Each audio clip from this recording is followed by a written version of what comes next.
మన గుంతకల్లు న్యూస్ కి స్వాగతం.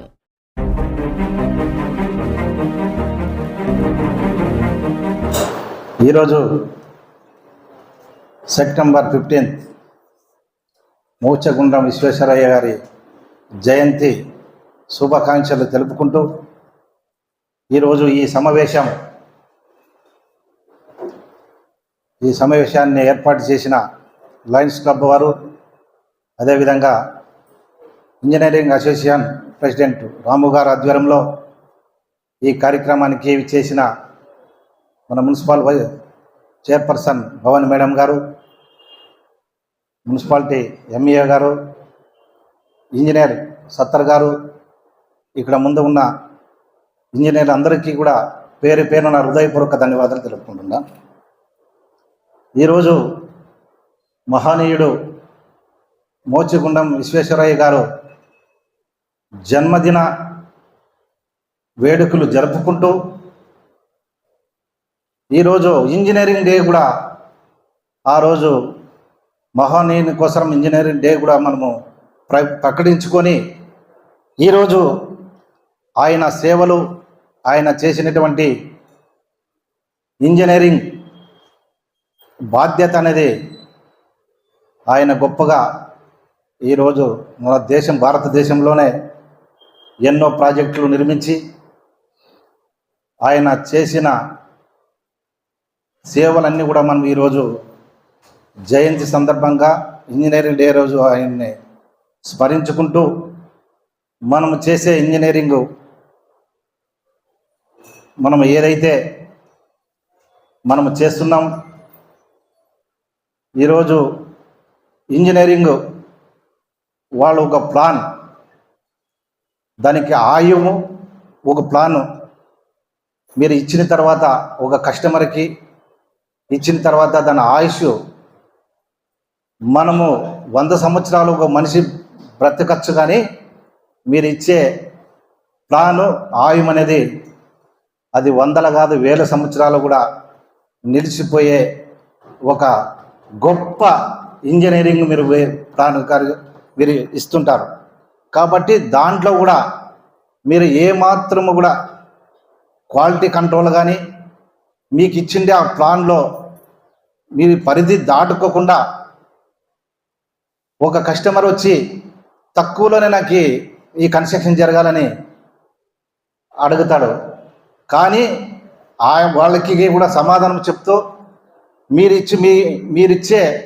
మీరు చేసే వృత్తిలో కూడా ఏమాత్రం కూడా తగ్గుకోకుండా మీరు కన్స్ట్రక్షన్ జరిపితే ఇది 100 సంవత్సరాలు కాదు కదా 1000 సంవత్సరాలు కూడా గుర్తుండిపోయే మీ ప్లాన్ అనేది మీరందరూ కూడా తెలుసుకోవాలి.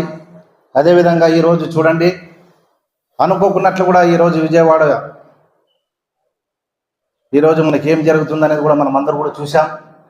వరద విపత్తు వల్ల ఈరోజు ఆ రోజు ఇంజనీరింగ్ చేసినటువంటి మహనీయులు కూడా ఏదో చిన్న లోపాలు ఉండొచ్చు, ఆ చిన్న లోపాల వల్ల ఈరోజు పెద్దగా విపత్తుల్లో పొంది ఈరోజు మన విజయవాడ కూడా అర్ధ భాగం ఈరోజు నీటి మునకైన తర్వాత ఈరోజు స్టేట్ గవర్నమెంట్ కూడా దాదాపుగా మున్సిపాలిటీలో ఉండే ఇంజనీర్లు అందరూ కూడా అక్కడ వచ్చి ఈరోజు పనిచేశారు.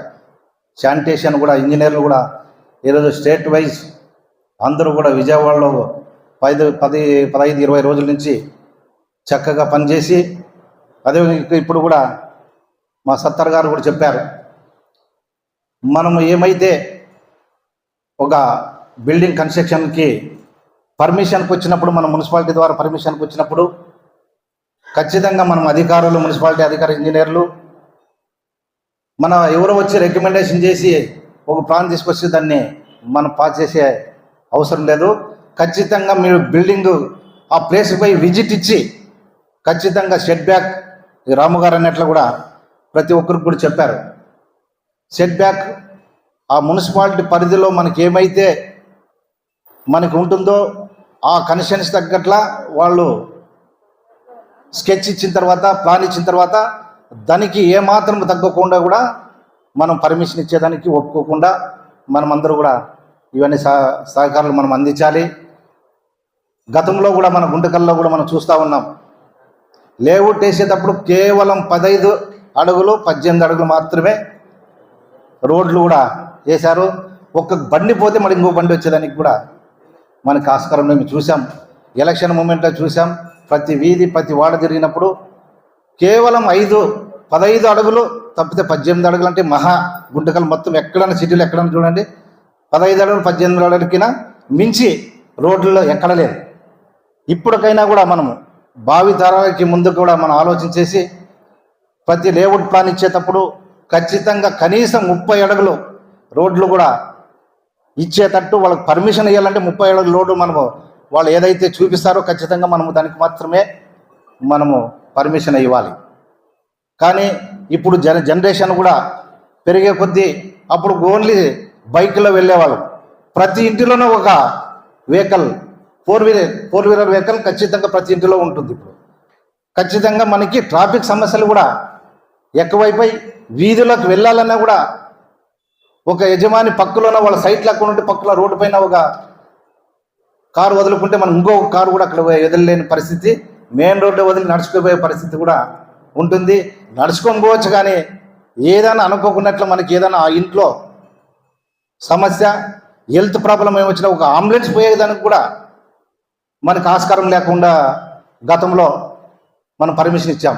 కానీ ఇప్పుడు స్ట్రిక్ట్గా ఏ లేఅవుట్ వేసినా కూడా ఏ రికమెండేషన్ ఏ పార్టీ అయినా ఏ రికమెండేషన్ కూడా దానికి తావు ఇవ్వకుండా ఖచ్చితంగా మీరు ఏమైతే మీ పరిధిలో మున్సిపాలిటీ పరిధిలో ఏ మనం పర్మిషన్ ఇస్తామో ఖచ్చితంగా దానికి కట్టుబడి మనం పర్మిషన్ ఇస్తారని చెప్పి అధికారులు కూడా నేను మనవి చేసుకుంటున్నాను.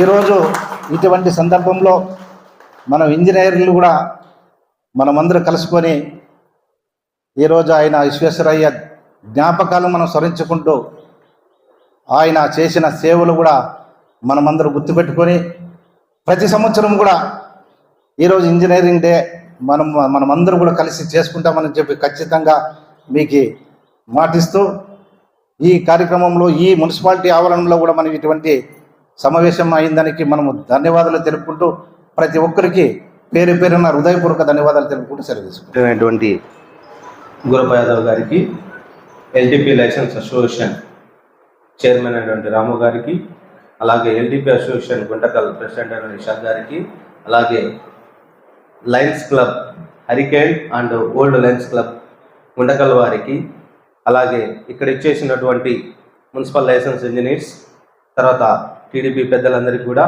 నా నమస్కారాలు. ఈరోజు ముఖ్యంగా మనం మోక్షగుండం విశ్వేశ్వరయ్య గారి జన్మదినం సందర్భంగా మనం ఇంజనీర్స్ డే జరుపుకుంటున్నాము. ఇది సెంట్రల్ గవర్నమెంట్ అంటే భారత ప్రభుత్వము ఈ 15th మోక్షగుండం విశ్వేశ్వరయ్య గారి జన్మదినం సందర్భంగా ఇంజనీర్స్ డేగా డిక్లేర్ చేయడం జరిగింది. ఎందుకంటే మోక్షగుండం విశ్వేశ్వరయ్య గారు భారతదేశానికి ఇంజనీరింగ్ పరంగా చాలా సేవలు అందించారు. అందుకని చెప్పేసి ఆయనకి భారతరత్న అవార్డు కూడా ఇవ్వడం జరిగింది. ఆయన నిబద్ధత, నిజాయితీ ప్రతి ఇంజనీరు కూడా అవలంబించుకొని ఆయన అడుగుజాడల్లో నడిస్తే ఈ దేశం చాలా బాగుంటుంది. అలాగే మన మోక్షగుండం విశ్వేశ్వరయ్య గారు చాలా ప్రాజెక్ట్స్ని డిజైన్ చేశారు. ఉదాహరణకి హైదరాబాదు మూసీ నది వల్ల వరదలు వచ్చి కొట్టుకొని పోతా ఉంటే అప్పుడు ఉన్నటువంటి మహారాజు మోక్షగుండం విశ్వేశ్వరయ్య గారిని పిలిపించి, మాకు ఈ విధంగా నష్టం జరుగుతుంది, ఆస్తి నష్టం, ప్రాణ నష్టం జరుగుతుంది మూసీ నది వల్ల, మీరు ఇది జరగకుండా అరికట్టడానికి ఏదైనా ప్రణాళికను రచించండి అని చెప్పి ఆయన రిక్వెస్ట్ చేస్తే ఆయన ఆ రోజు మొత్తం హైదరాబాద్ అంతా చుట్టుపక్కలంతా తిరిగి మొత్తం దాదాపుగా చాలా చెరువుల్ని చుట్టుపక్కల తవ్వించారు. అప్పుడు తవ్వించి ఏం చేశారు, ఆ వరద మూసీ నదికి వచ్చేటువంటి వరదనంతా కూడా ఆ చెరువులకి డైవర్ట్ అయ్యే విధంగా చేశారు. ఆ చెరువులకి డైవర్ట్ కావడం వల్ల వాటర్ అనేది మూసీ నదిలో చాలా వరకు తగ్గి వరద ప్రవాహం అనేది తగ్గిపోయి ప్రజలకి ఆస్తి నష్టము, ప్రాణ నష్టం జరగకుండా ఆగిపోయింది. అలా ఆ విధంగా ఆ రోజు చేశారు. బట్ ఈరోజు హైదరాబాద్లో వరద వచ్చిందంటే ఏం జరుగుతుంది, అంతా మునిగిపోతుంది. వరదమయం అవుతుంది. ఎందుకు అవుతుంది? ఆ చెరువులన్నీ దాదాపుగా ఆక్రమణకు గురయ్యాయి. ఈరోజు హైదరాబాద్లో హైడ్రా రావడానికి కారణం ఏమంటే అదే. అంటే ప్రజలు చెరువుల్ని ఆక్రమణ చేసి కట్టడం వల్ల ఆ న్యాచురల్ ఫ్లోని డైవర్ట్ చేయడం వల్ల ఈ వరద ముప్పు అనేది వస్తుంది. ఈరోజు మనకి విజయవాడలో బుడమేరు వరద రావడానికి కూడా కారణం అదే. ఎందుకంటే నేను ప్రత్యక్షంగా చూశాను. అక్కడ 10 days వరద సహాయక చర్యలు కూడా నేను పాల్గొన్నాను. నేను, కమిషనర్ గారు. దాదాపుగా 6-7 అడుగుల వరకు వాటర్ వచ్చేసేసి మొత్తం మునిగిపోయింది. Singh Nagar area, Ajit Singh Nagar area. ఎందుకు అలా జరిగింది? బుడమేరుని దాదాపుగా కొంతమంది ఆక్రమణ చేసి దాని యొక్క కెపాసిటీని తగ్గించారు. అంటే 3000 క్యూసెక్ వాటర్ వచ్చే కెనాల్ ఆ వరద ప్రవాహం వచ్చే వాటిని 7000 క్యూసెక్లు వరద ప్రవాహం వస్తే ఏ విధంగా తట్టుకుంటుంది? తట్టుకోలేదు. దానికి ఏమైనా 3 గంటలు పడ్డాయి. 3 గంటలు పడడం వల్ల చుట్టుపక్కల ఉండేటువంటి విజయవాడ సైడ్ ఉండేటువంటి ఆ బుడమేరుకి లెఫ్ట్ రైట్ ఉండేటువంటి ఏరియాస్ అన్ని కూడా నీట మునిగాయి. ఎందుకు జరిగింది ఇది? మానవ తప్పిదం. అంటే మనం ఎక్కడ కూడా న్యాచురల్ కోర్సెస్ని మనము దాన్ని అడ్డు తగలకూడదు. దానివల్ల ఏమవుతుంది? నష్టం మనకే, ప్రజలకే నష్టం.